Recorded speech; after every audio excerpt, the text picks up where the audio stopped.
2 modified family. We out here. We in the garage. We finished that video where we got the valves clean.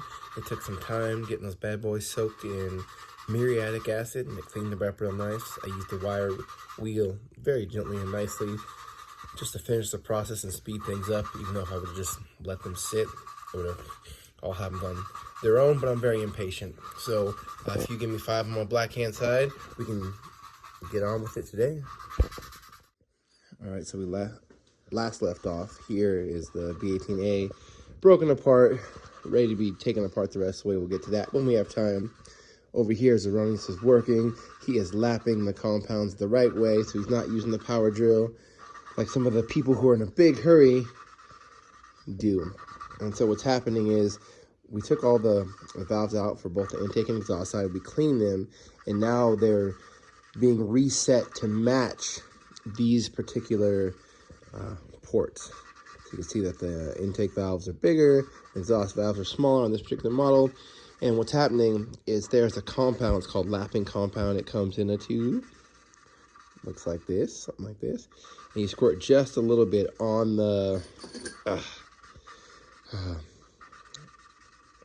there you go. I don't know if that even that piece is called, a little ring on the outside of the valve. And then he spins it, and it just grinds those two surfaces together, evening them out, matching them up. Then you end up something with something like this. This one has been done. You see how it's been coated through. This stuff is pretty abrasive. This substance is highly abrasive. So after these are matched, they will have to be cleaned. And then when the motor is all assembled, we were only going to run it for about 30 minutes with the fresh oil in there. And then we will flush it out just to make sure there is not any kind of contamination still in it. Yeah, so it just cuts that edge in. That's another one he's just finished.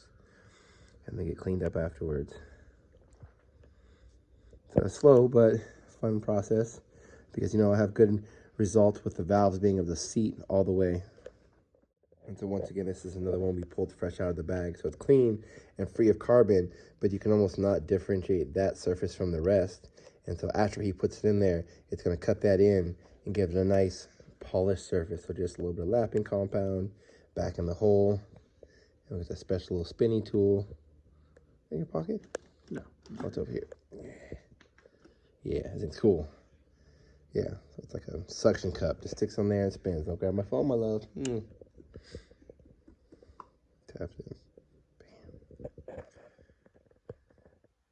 Even the time lapses wouldn't be interesting to watch, but the final product will be amazing.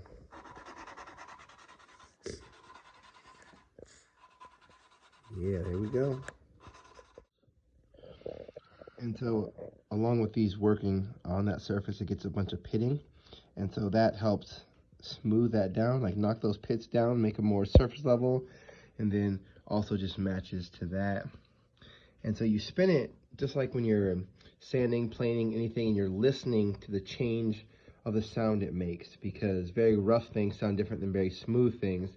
So you just give it love until you get a much smoother sound, and the process continues. Then we move on to the other side. On to the fun part with this handy dandy tool. This allows us to compress the spring and the retainer, and then we can put in the keepers, and that's a tedious task. This driver is magnetic, so it's holding on to the keeper so it can slide into place. Then we can release the tension on that, and the valve will be secured back into place. There's only like 1,000 more of these. There's a lot. So this is also something you can't speed through. Just take your time and do it slow. While he is working on that and getting his head back together, I have been trying to polish out the inside of the cylinders on the B18A1, just so they are smooth enough to be able to get the pistons out without damaging the cylinders, because we want this to be usable. That's the plan. Progress continues and fun. So I spent a lot of time on the very top cylinder. I think it's cylinder 1. Yeah, because I think it's counting from the crank side, the crank pulley side. So cylinder 1, I spent a lot of time on. Cylinder 2 is clean. And so I took off the nuts on the bottom right here. These are interchangeable, the nuts, but these have to match with this the rest of the rod. So when I get this off, I'll keep these two together. So I need to tap the bottom part, I don't know if you can see in there, probably not, of the piston to drive it up and out of that cylinder hole. This one kind of worries me because this one is very, very loose. You see that? You see that? It shouldn't be like that. The rest of them aren't, you know, so I don't know if that's the bearings letting go. I don't know if the crank's bad, but we continue. So this is number one. Got this end cap off. Looks like there's metal in here. Maybe that's the bearing stuff. Everything was so messy and cloudy, it was hard to tell. So we continue. We got one out. I was trying to use the rubber handle of that hammer over there. As you can see, the rubber backed off. So I'll have to find another soft tool to put against this to not cause damage. So underside looks good. Very rusted though, right here on the top. So this won't move. But other than that, the piston does not look bad. But yeah, we just gotta soak this in something. I knocked out one of these when I was tapping on it, so I gotta find that in the engine somewhere. But piston one is out. I'll try to come back when all of them are out, or the head is ready. Either one. Either way, I'd like either all these to come out, or to be able to at least sit the head on top of the block that's being worked on, and then do some other steps on a different day. Progress is progress. This is the fourth cylinder out. This one's actually the one I think that had possibly a spun or about to be spun bearing. Yeah, they're pretty scummy looking. This one at least can articulate where that wrist pin is at. And so this is the bearing I found. I think there's probably a top one, but this was the bottom one. You can see how thin it is and how it's starting to get smashed down the sides. So this could have been why this motor was put down. Maybe a blown head gasket coupled with a spun bearing. Don't know the condition of the crank quite yet, but we do know there was metal in each of the little holes on the journals. Maybe the journals of the journals, but we continue. Also, this is a problem. I can't get the oil pump off because this gear is stuck, the one that sits behind the crank pulley. So I've been spraying it with PB Blaster. I'm hoping it starts to loosen up. I wish I had some other tool. I don't think it even has a ledge to get any kind of like puller behind it. Not that I even have that tool, but just brainstorming possibilities. So this seemed like a good idea. Don't know if it is or not. But what I'm gonna do is I'm just gonna heat up this gear a little bit. What's that? And then we can cool it with penetrating oil. Because I have been spraying penetrating oil on here to try to get into the rust that's attaching these two things together. I think that's what's seizing it up. But yeah, we're making amazing progress, more than I had planned on for today. After all the work I did this morning, this evening is shaping up to be pretty fun because I'm getting to do stuff at home. I found that when I put in a crank pulley bolt and spin this, it'll go 3/4 of the way in either direction, but then it has like a hiccup. So I don't want to force it. The crank looks pretty good. I was looking at each of the journals and feeling them. So hopefully I won't have to send this away like I did my GSR, and we can make something useful happen. This will be another useful spare if nothing is damaged beyond repair.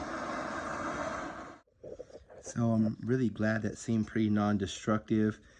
So what I started to do is while I was spraying it with the heat, I started bumping it up with the screwdriver like so, just gently on each side to see if it'll move.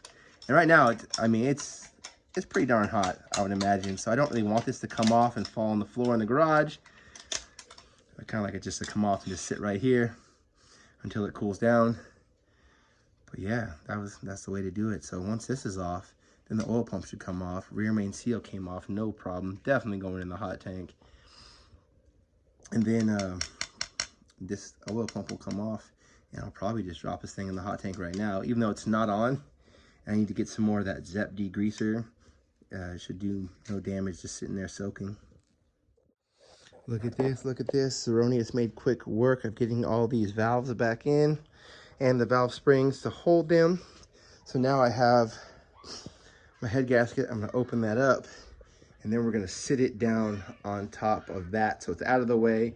I think we'll torque it down later And then we will also take this and those parts, minus the oil pan, bring in the windage tray though, and the crank, and we're gonna put that in the hot tank. The hot tank's not ready right now, but there's still some degreaser and water left, so we're just gonna soak it in that, and then probably later this week, I'll get more of the Zep citrus degreaser. It's safe for these types of metal, both aluminum and steel. And I will give this the treatment. So this very bottom one, this is the one with the bearing spun. It still feels pretty smooth, maybe a little micro polish, and it should be back in the game. So I'm very excited.